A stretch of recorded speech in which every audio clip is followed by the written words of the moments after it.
Première partie du cours du chapitre 14, cinématique. Donc nous allons parler successivement de référentiel puis de mouvement de translation.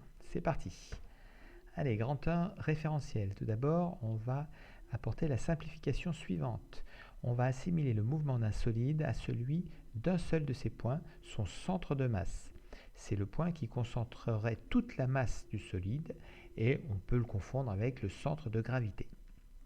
Alors, si l'on prend l'exemple d'un voyageur V2 dans un train qui se déplace en sens inverse du déplacement du train.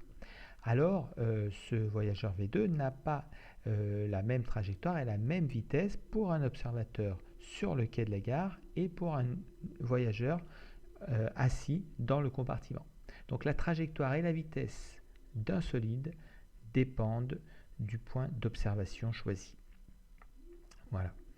Alors, on va se fixer un objet de référence que l'on va considérer immobile ainsi qu'une horloge pour le repérage du temps. L'ensemble du solide de l'objet de référence et de cette horloge va constituer ce qu'on appelle un référentiel.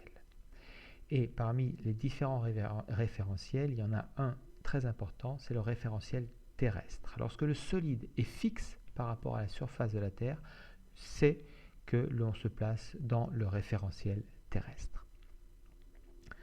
Passons à présent au grand 2, mouvement de translation. D'abord, qu'est-ce que c'est qu'un mouvement de translation? Eh bien, un solide est en mouvement de translation si tous ces points suivent des trajectoires identiques et ont à chaque instant la même vitesse.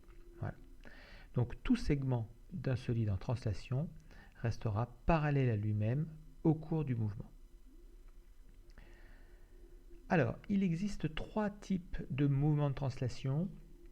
Le premier type, c'est le mouvement de translation rectiligne, dans lequel la trajectoire d'un point, c'est-à-dire l'ensemble des positions successives occupées par ce point au cours de son déplacement, eh bien, la trajectoire d'un point est une droite. Donc, c'est par exemple l'exemple d'une voiture qui se déplacerait en ligne droite. Dans ce cas-là, elle a un mouvement de translation rectiligne.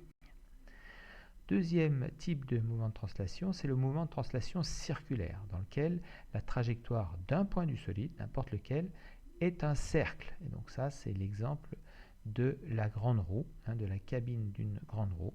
Eh bien, chacun des points de la cabine va décrire un cercle. Donc on est dans un mouvement de translation circulaire.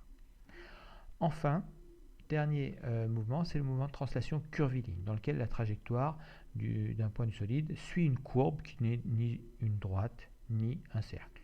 C'est par exemple le cas d'une cabine de téléphérique, cette fois, vous voyez. Le segment AB est bien toujours parallèle à lui-même au cours du déplacement. Il s'agit bien d'un mouvement de translation. En revanche, le point A ou le point B, ils décrivent une courbe qui n'est ni un arc de cercle, ni une ligne droite. Donc on parle de mouvement de translation curviligne. Voilà, c'est tout pour aujourd'hui. Bon courage.